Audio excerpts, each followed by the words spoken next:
Her laugh was louder with him than it had ever been with me, and I wasn't supposed to hear it. I had forgotten my wallet, something I never do. We were already 20 minutes into the drive home when I realized it. Cursed, turned around, and pulled back into the dimly lit restaurant parking lot where we'd just had our date. She had insisted I wait in the car while she used the restroom before we left. Said she'd Uber home. Told me she had a headache. I believed her. I always believed her. Until I walked past the hostess stand and heard that laugh. It was coming from the bar. There she was, Joni, sitting in the exact same booth we had just eaten in. But this time, she wasn't facing me. She was tucked into the corner, her back to the wall, leaning in towards some tall guy with a man bun and a leather jacket, sipping wine that I had paid for not 10 minutes earlier. And that laugh. God, that laugh. It wasn't the laugh she gave me when I tried to tell corny jokes to fill the silence. It wasn't the polite chuckle she gave at the end of our anniversary dinners. This was real. Raw. Wild. Like something had been unlocked in her. I froze. The waiter saw me. We made eye contact. He nodded, like he knew. Like I was just another idiot husband out of the loop. I slowly walked to our old table where my wallet was still under the seat, and when I stood back up, I couldn't help myself. I looked again. That's when I saw it. Her hand was on Man Bun's thigh. And just like that, the entire night rewound in my head. The fake smiles, her picking at the food she normally devoured, the accidental compliments she dropped about some photographer she met at the gallery, the way she dressed way too nice, just because it's a Friday. She knew I'd be gone. She planned it. She thought I wouldn't come back. But I did. And in that moment, something inside me didn't just break, it snapped. I didn't confront her. Didn't make a scene. I walked out like a ghost. But what came next? I'm not proud of. Because the next 48 hours? That's when I decided I wouldn't just leave her. I'd make her regret ever thinking I was the weak one. I didn't sleep that night. Not because I was sad. That would come later. At first, it was rage, raw, directionless rage that sat in my chest like a fist trying to punch its way out. I laid in bed, staring at the ceiling, listening to the bathroom fan hum behind the closed door. She was in there for almost an hour. Probably texting him. Washing off the scent of wine I bought and replacing it with cologne I didn't recognize. I didn't say a word. She crawled into bed after 1 a.m. and whispered, "Sorry about earlier. I love you, you know that." Then she kissed my cheek and turned over. I stared at her back for a long time. That's when I knew the woman I married was gone. No, worse. Maybe she'd never been real in the first place. Maybe I'd built her in my head, crafted her out of late-night conversations and shared playlists and road trips to nowhere. But the real Joni? The one laying next to me in silence. That woman was a stranger now. The next morning, I called in sick to work. She left early for a meeting. Didn't say where. Didn't kiss me goodbye. I waited 30 minutes, then grabbed her laptop from the bookshelf and opened it. Yeah, I know. Snooping isn't noble. It's not classy. But when you feel yourself unraveling, dignity becomes optional. And besides, I wasn't wrong to look. I was just too late. The messages weren't hidden. She didn't even bother to use a fake name. His name was Asher. Of course it was Asher. And their chat history was just sitting there on Facebook Messenger, right below her group chat with her cousins. Their last conversation? It was timestamped 10 minutes after I paid our dinner bill. He didn't suspect anything. Poor guy? Faced with tears of joy. I'm still at the restaurant. Come inside. I'll order another wine. The kind of laugh you can't unhear when you read it. The kind that strips your skin off from the inside. I kept scrolling. Weeks of messages. Photos. One where she was wearing my hoodie in his apartment. One where she said she wished I'd just cheat on her so she'd have a reason to leave. I think that line hurt worse than all the others. Not the betrayal, the casual planning of it. Like my loyalty was a burden. Like she needed me to fail so she could feel better about abandoning me. I slammed the laptop shut and just sat there. For 2 hours. I didn't cry. Not yet. I just kept thinking, what now? Do I confront her? Pack a bag? Burn the house down? I didn't do any of those things. Instead, I went into the garage, pulled out the plastic bin with our old wedding stuff, the photo book, the vows, the invitation card she designed herself, and I started going through it page by page like it was evidence in a crime I hadn't realized I was the victim of. And then I saw it, a little folded note tucked inside her wedding vow booklet. It wasn't part of the ceremony. I'd never seen it before. It was a handwritten letter, addressed to someone named C. Not me. Not anyone in my family. Just the letter C. The note said, "If only things had gone differently, I'd be marrying you today instead." The penmanship was hers. The handwriting was dated 3 weeks before our wedding. I sat with that letter for over an hour, my fingers trembling like they were holding something radioactive. If only things had gone differently, I'd be marrying you today instead. 10 words, and yet it felt like someone had hollowed me out with a teaspoon. I stared at the single letter on the envelope, C, trying to make it make sense, trying to convince myself that it was something harmless.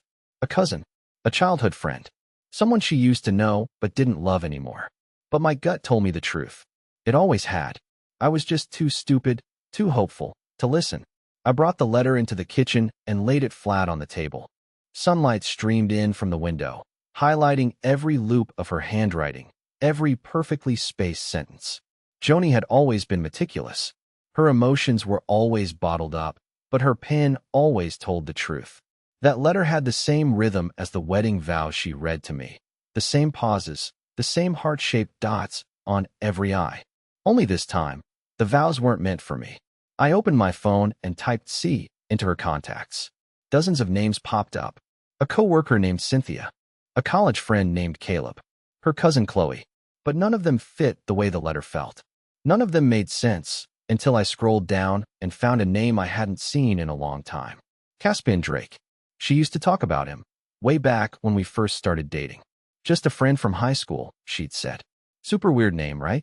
She laughed it off, said he was a free spirit who moved around a lot, traveled, took photos, did some kind of non-profit work overseas. I never met him, never even saw a photo. She said they lost touch years ago. Apparently not. I tapped his name and scrolled through their text history. Nothing recent, just a couple of vague happy birthday texts from 2 years ago. But the messages were warm, familiar, the kind of warmth you don't reserve for a friend, the kind of warmth you bury when it hurts too much to speak plainly. There were no flirty emojis, no steamy declarations, just an ache between the words. Nostalgia soaked in regret. But then I saw the pinned conversation in her hidden folder on Instagram. She had archived it. Caspian. His profile photo was a grainy black and white shot of the ocean. No bio. Private account. But the messages were still there. And they told a whole different story. I still think about that night in the rain. She wrote 5 months before our wedding. I do too, he replied. But you made your choice. I'm not going to be your backup. You never were. You were the mistake I couldn't admit I wanted to make permanent. I stopped breathing. They weren't just old flames. They were unfinished business. And I was the consolation prize. My hands were shaking so hard I had to set the phone down. That was the moment I realized I didn't just marry a woman who cheated. I married a woman who settled and resented me every single day for not being him. And suddenly, everything in our marriage made sense. Why she cried randomly in the shower the week before the wedding. Why she drank too much at her bachelorette party and then came home silent, hollowed out. Why she never put her wedding dress back on for our anniversary photos, even though she said she would. Caspian had never left her life. He just learned to live in her silence. And I had been sharing a bed with a woman haunted by the ghost of a man who was very much still alive. But what shattered me completely wasn't just that she'd loved someone else. It was that he had responded to her story that same morning. A new message popped up at the top of the thread. If you still mean it. I'm in town. I hadn't planned to meet him. I didn't even know what I would say if I did. But when someone sends your wife a message that reads, I'm in town, after years of radio silence, after she's already emotionally checked out of your marriage, something inside you switches. A fuse blows.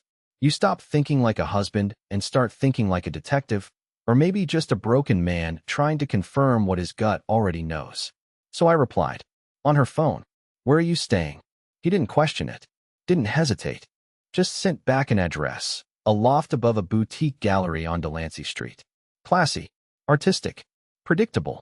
I didn't recognize the name of the place, but when I looked it up, it was some new exhibit space for independent photographers.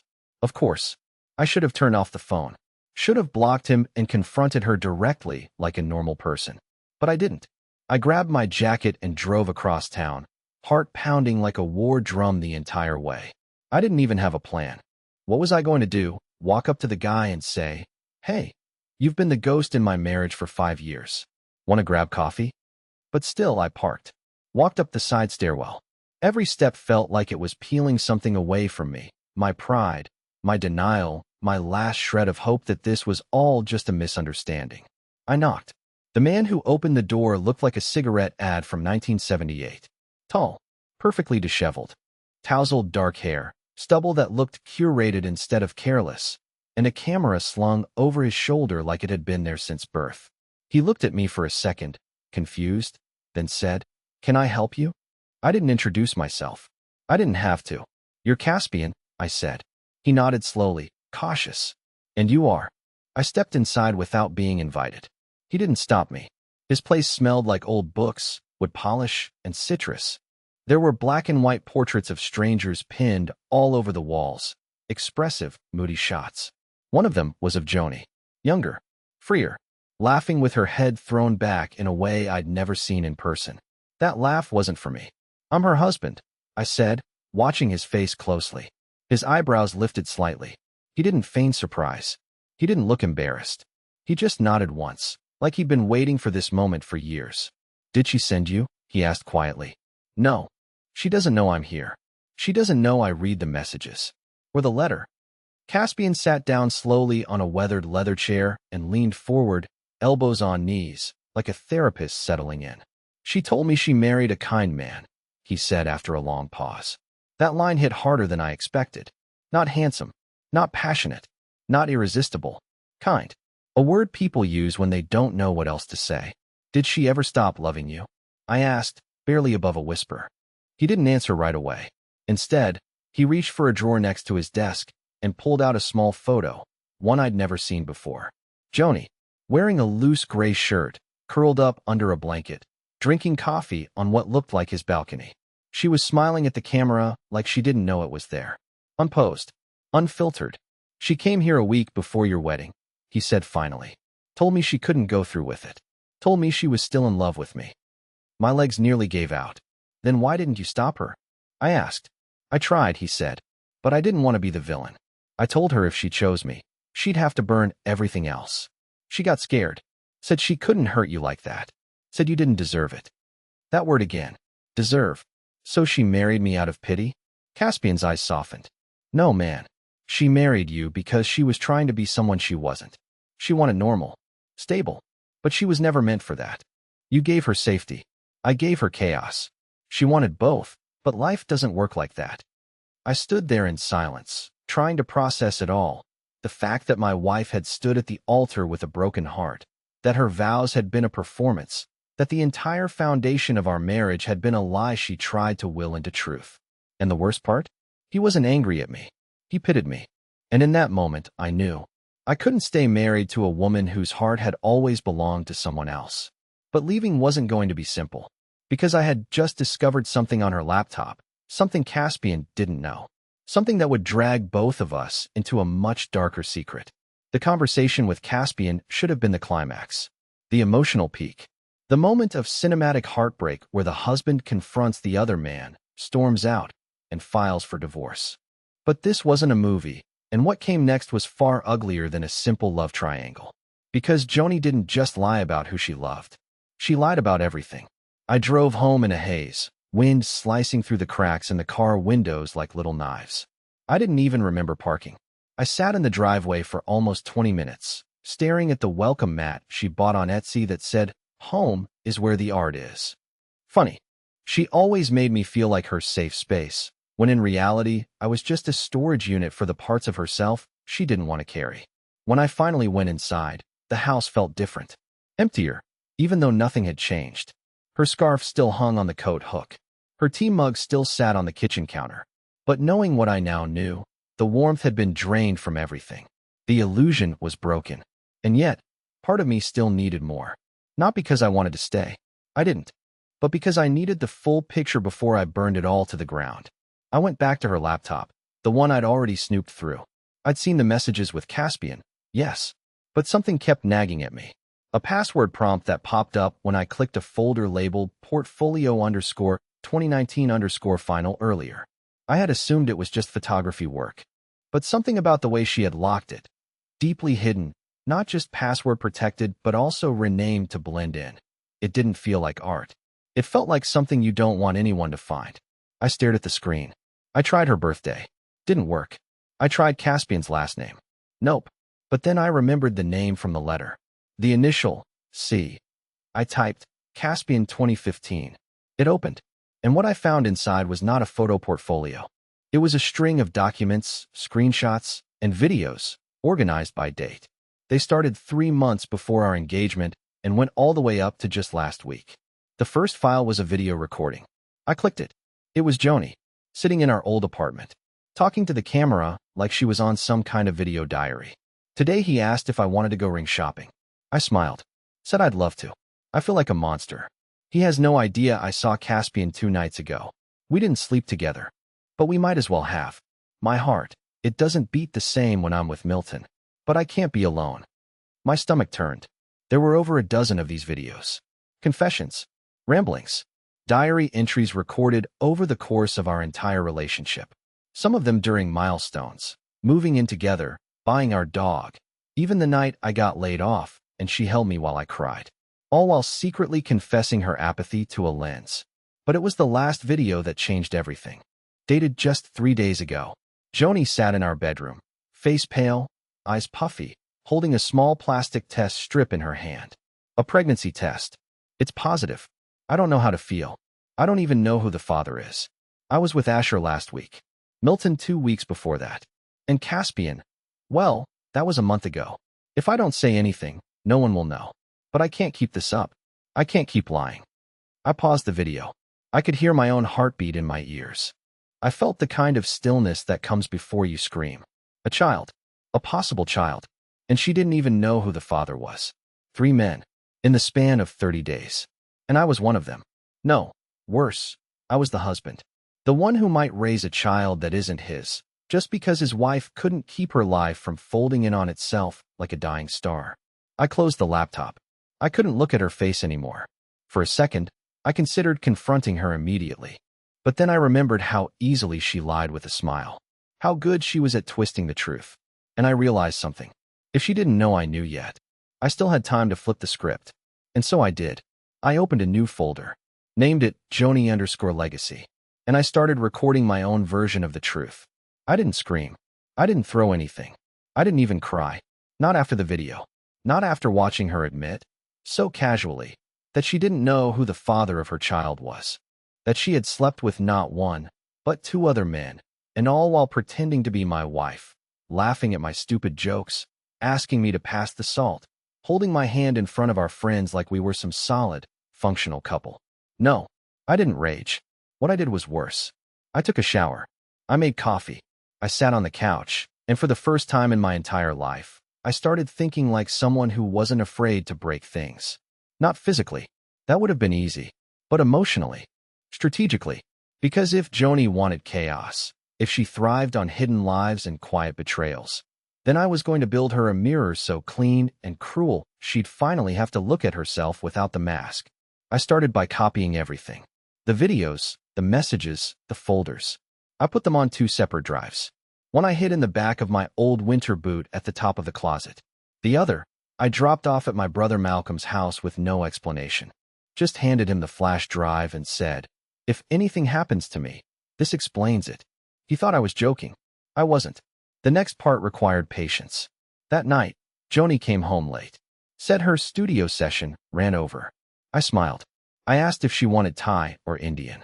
She looked surprised. I told her I missed her, that I wanted to reconnect. She melted right into it.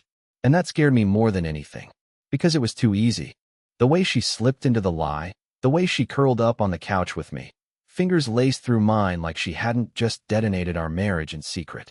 And when I told her I had a surprise planned for the weekend, a romantic cabin getaway, her eyes lit up like she was falling back in love. She wasn't. She was relieved. Because now she thought the danger had passed. That she could control the narrative again. But she didn't know the cabin wasn't just a vacation. It was a test. A theater. A controlled space where I could watch her. Really watch her. And see if she'd confess anything without knowing I already knew. The cabin was an old family rental I'd used years ago with my dad. It had no cell signal, no Wi-Fi, and only one road in or out. It was quiet. Remote. Perfect. And with a few hidden microphones and one well-placed recording app on her phone that I'd installed while she was in the shower, I was about to find out who Joni really was when no one was watching. The first night, she was distant, said she was tired. I didn't push. I poured us wine, made a fire, and played the role of the loving, hopeful husband. I told her I'd been thinking about our future, about kids. That one hit. She froze for a split second, a micro-expression I wouldn't have noticed a week ago. But now I cataloged every blink, every pause, every nervous sip of wine. She asked what made me bring that up. I told her it was time, that I wanted to build something real together. She said, "Me too." Another lie. She kissed me that night. Slowly, softly, like it was an apology, or a trap, and I let her. Because the next day, I had a plan that would make everything clear. We went hiking.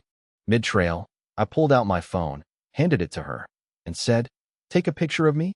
She smiled and raised it, not knowing the lock screen had changed, not knowing I'd switched it to the folder from her laptop. The moment she unlocked it, the screen lit up with the thumbnail of her final confession video. She froze. Her hand started to shake. I saw the blood drain from her face in real time. "I didn't mean for you to see that," she whispered. And I just smiled. "I know." She didn't cry. Not right away.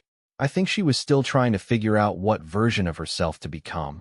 The victim, the misunderstood wife, the woman who made a mistake. Her eyes darted back and forth between the screen and me, calculating. As if there was still a chess move that could undo everything, like I hadn't already seen it all. But there was no rewind button. Not anymore. I stood there, on that trail in the middle of nowhere, wind shaking the leaves above us, and said calmly, "We're not going back to the cabin until you tell me everything. I want the truth, Joni. All of it." She opened her mouth, then closed it. Her shoulders sagged slightly, and she let out a long, shaky breath like someone who had just realized they'd been caught with no alibi. "You don't understand," she said. I laughed. "That's a terrible way to start a confession." She flinched. Then came the tears, finally. But they weren't the kind that burst out of guilt. These were measured, performed. I'd seen real tears. These were for her, not for me. She tried to reach for my hand, but I stepped back. "Don't," I said. "You don't get to touch me until I know who you are." She sat down on a flat rock near the trail and buried her face in her hands. For a few seconds, she didn't say anything. Just the wind. Just the sound of my heartbeat pounding in my ears. Then she spoke. "I was scared," she said quietly. "I didn't know how to live without chaos. Caspian was chaos. So was Asher. Even you. You started to feel like something dangerous when you wanted to build a life. A family. I didn't trust myself not to ruin it. So I started ruining it on purpose." I stared at her. My throat was dry. "That's your excuse?" She looked up, eyes red now, mascara streaking faintly. "It's not an excuse. It's just what happened. I told myself I was protecting you. That you were too good for me. That eventually, you'd leave, and I'd be off the hook. But then you never did. You kept loving me, even when I gave you nothing back." I could feel something break inside me then. Not like glass, something softer, quieter, like the last breath of something that had been dying for a long time. I wanted to scream, wanted to yell every brutal truth I'd been holding in. But I didn't. I just nodded. "Tell me about the baby," I said. My voice didn't shake. She blinked slowly, like she didn't expect me to go there so directly. "I don't know who the father is," she said. "I know that part. What I'm asking is, are you keeping it?" That hit her differently. For the first time, her expression cracked in a way that felt real. "I don't know," she whispered. And there it was, the ugliest truth of all. Not that she had cheated, not even that she had lied for years, but that she had no plan. That all of this was just one long chain of emotional improvisation. She wasn't evil. She was just reckless, aimless. A person so hollowed out that she used the people around her to feel full for a moment, before discarding them like empty cups. "I need space," I said finally.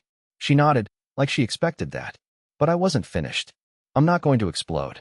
I'm not going to post your videos. I'm not going to call Caspian or Asher or your friends or your mother. I'm not going to destroy you."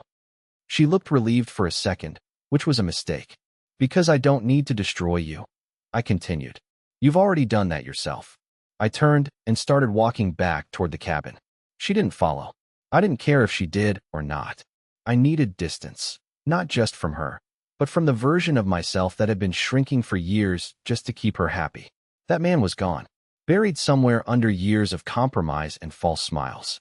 And when I got back to the cabin, I did the first thing I should have done months ago. I started packing. Not her stuff. Mine. Because the next morning, I wasn't just leaving Joni. I was leaving the life she built around her lies. I didn't sleep much that last night in the cabin. The air felt heavier, like the trees themselves were holding their breath. Joni had stayed outside for hours, then eventually came in and curled up under the covers on the far edge of the bed, silent. We didn't speak. Not out of hate. That had passed. What lingered now was something colder, quieter, understanding. The kind that comes too late to save anything, but just in time to set it free. When dawn came, I slipped out of bed without waking her. I moved slowly, packed the rest of my bag, and stood in the kitchen for a while sipping black coffee from a chipped mug, staring out the window at the fog creeping through the trees. I felt still. Not happy, not angry, just still. It was the first time in a long time that I didn't feel like I had to brace for impact. She came into the kitchen eventually, barefoot, wrapped in a blanket. Her face was swollen from crying, her voice barely above a whisper when she asked, "Are you really going?" I nodded. "Yeah, I have to." She looked down. "I know." And that was it. No screaming, no begging. Just two people who finally stopped pretending they could fix something that was never whole. I left her the keys, the car, the cabin. I didn't want any of it. Instead, I called my brother Malcolm from a gas station an hour down the mountain. Told him everything, really everything. For the first time in years, I didn't sugarcoat it or make excuses. He didn't say much at first, just listened. Then, when I finally finished, he said, "Come home, man. You can crash in the guest room as long as you need." And I did. I spent the next 3 weeks sleeping in that guest room surrounded by boxes of old board games and mismatched furniture. I took long walks. I helped Malcolm fix a broken fence. I started cooking again. I read books I used to love before I stopped being curious about life. And slowly, piece by piece, I started to remember who I was before I twisted myself into knots trying to be enough for someone who never even knew what she wanted. I filed for divorce. It was quiet, clean, no fights. She didn't contest anything. I think she was just relieved that I didn't burn her world down, that I let her go with her secrets still intact. A month later, I got a letter in the mail. It was from Joni. There was no return address. Just a short note. "I'm keeping the baby. I'm not asking for anything. Just thought you deserved to know. I hope someday I figure out how to be the kind of person you believed I was. I'm sorry I never was." I didn't cry. I didn't write back. Instead, I folded the letter neatly, tucked it in the back of an old notebook, and left it there, not as a scar, but as a reminder. A reminder that love isn't always enough. But healing is possible. It didn't happen all at once. But life slowly started moving forward. I got a new place. Nothing fancy. A small apartment over a bakery that smells like fresh cinnamon rolls every morning. I started going to therapy. I joined a hiking group where no one knew my story. I made a few new friends. I even started smiling again. Not the fake kind, not the strained, "I'm okay" kind. Real ones. One day, at the end of a group trail, I met someone named Dana. She had this easy energy about her, the kind of person who made everyone feel like they belonged, without trying. We talked about books, hiking boots, and how she once accidentally burned down a microwave trying to make caramel. I laughed harder than I had in months. It wasn't love at first sight. It was better. It was peace. The kind that doesn't demand, doesn't confuse, doesn't hide knives behind smiles. And for the first time in a very long time, I felt like maybe I wasn't broken, just rebuilding.